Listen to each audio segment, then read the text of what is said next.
welcome to episode 18 of Everything Under the Sun with your host, Pooja. Boy, is it getting cold here in Bangalore. I think I have not seen such cold in 4 to 5 years. It's unbelievable. And just to think about how this pandemic affected the temperature. Isn't that interesting? With less traffic, with less people going out, the temperatures have really dropped down. It is now feeling like the old Bangalore is back.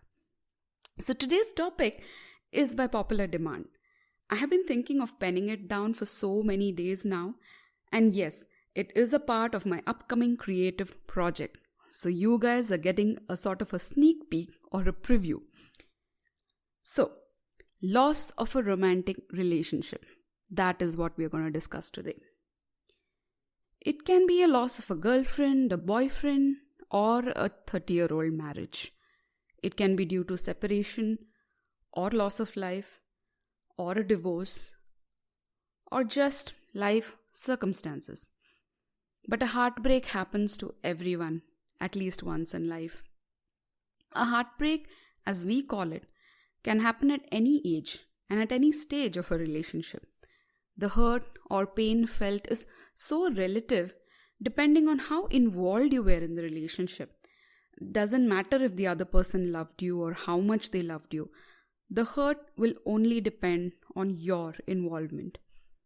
The loss of a relationship can make you question your self-worth because the very first question after it ends is usually, did I do something wrong? Why me? Am I not enough? And especially if the person chose someone else over you.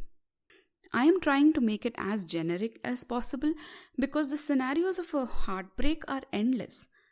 You see, I am not a psychologist or a therapist, so whatever I am sharing with you guys are totally my personal opinions and ideas. If they do not resonate, please feel free to ignore. But over the years, I have observed many relationships, my own as well as those around me. And I'm sure that relationships, especially romantic relationships, are karmic. The famous astrologer K.N. Rao used to say, our enemies from past lives manifest as our spouse in this life. And this is because there are unresolved issues on a soul level, and we are forced into a relationship with an initial attraction, which at times defies logic, just so that we can sort out our differences. Unlike Bollywood or Hollywood stories, we have multiple soulmates. It's not just one soulmate that you marry. No, it's not just one perfect partner. And soul contracts are not always romantic. Soul contracts of all kinds attract different types of soulmates. But with each relationship, especially a romantic relationship, you discover a new side to you. They hold up mirrors in front of our psyche and at times challenge our self-image. Are we really as patient as we claim to be? Are we really as accepting and tolerant as we claim to be? Remember, it is never about the other person. The other person might have been a jerk, might have cheated on you, spent all your money, treated you like a nobody, and then walked out with a smirk. It does not matter. You heard me right. It does not matter if the other person was an angel or a devil. All failures in romantic relationships occur to make you realize something about yourself and work on it. Let us take a scenario where you cheated on your partner and they left you. Owning up to your mistake and working on your fickle nature. That is what is required. Maturing to an extent when the next relationship you have transformed into a version of yourself who realizes the true value of integrity in a relationship. See, that is your win. It would not have happened otherwise. We always require big shakeups in our life to really look into the mirror and start working on ourselves, to start accepting yourselves. That is the nature of life. Similarly, say if you were cheated on by someone and it completely broke you, yet you worked on yourself, did the inner introspection to see your own strength of character, To be able to look at the situation and understand that you may have set high standards of integrity, but you cannot expect everyone to follow those standards. So, to not become bitter and cynical, but even more compassionate, that is your challenge. To be ready to trust a new person and not be naive or childish and say, I will never trust again. Come on, that's not practical. This was something I heard on one of the lectures given by Sister Shivani from the Brahma Kumaris. She explains it so beautifully that trust is fundamental for us to survive in this society. How can you work or move around in society without having a level of trust? So we must trust, but not keep expectations that everybody will maintain that trust. Be prepared that yes, trusting someone comes with a risk, that there is a chance that he or she will break your heart. But if you say, I do not trust anyone because so and so broke my heart, you're a fool. Because maturity is not about avoiding hurt.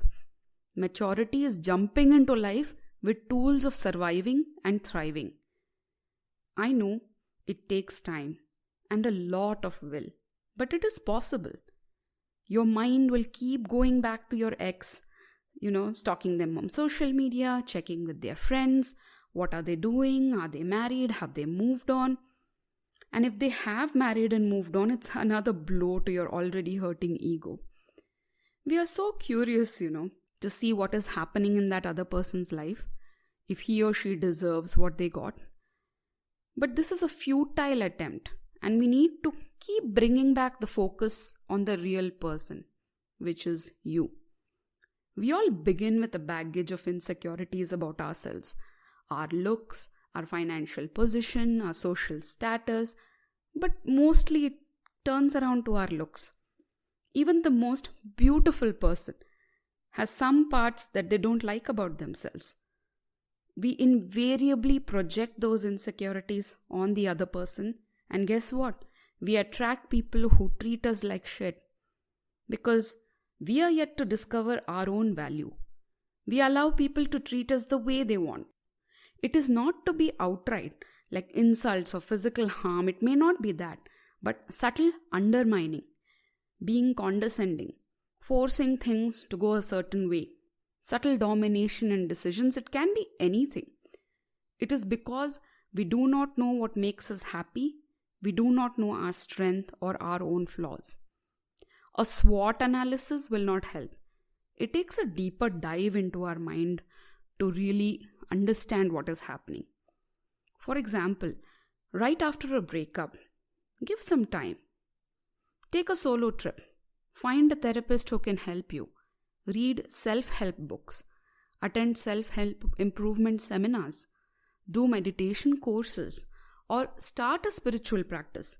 All these things will keep you motivated. It will keep you or help you dive within.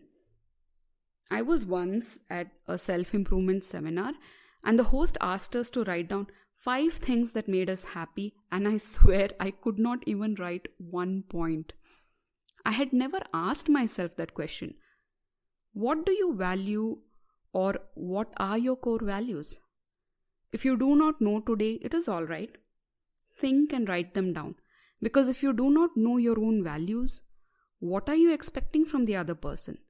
If you do not know what makes you happy, how will the other person know? Because trust me, nobody can read your mind.